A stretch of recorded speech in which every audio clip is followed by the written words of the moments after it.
guys, good morning, good afternoon, and good evening to everyone.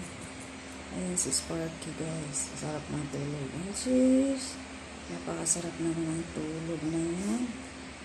Ayan si Sparky, nakabukaka ko talaga siya. Ayan naman si Patuntun. Sis, nag-unan pa. Sis, sakit. Ay, mga bata. Ay, nakaunan man. Huwag daw maingay guys. Kaya tulog daw sila. Ayaw nila madisturbo. Ang isa na doon sa ilalim magtago.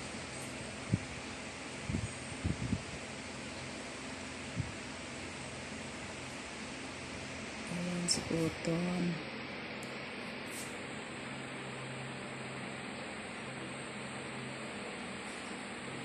Si Puton at si Sparky.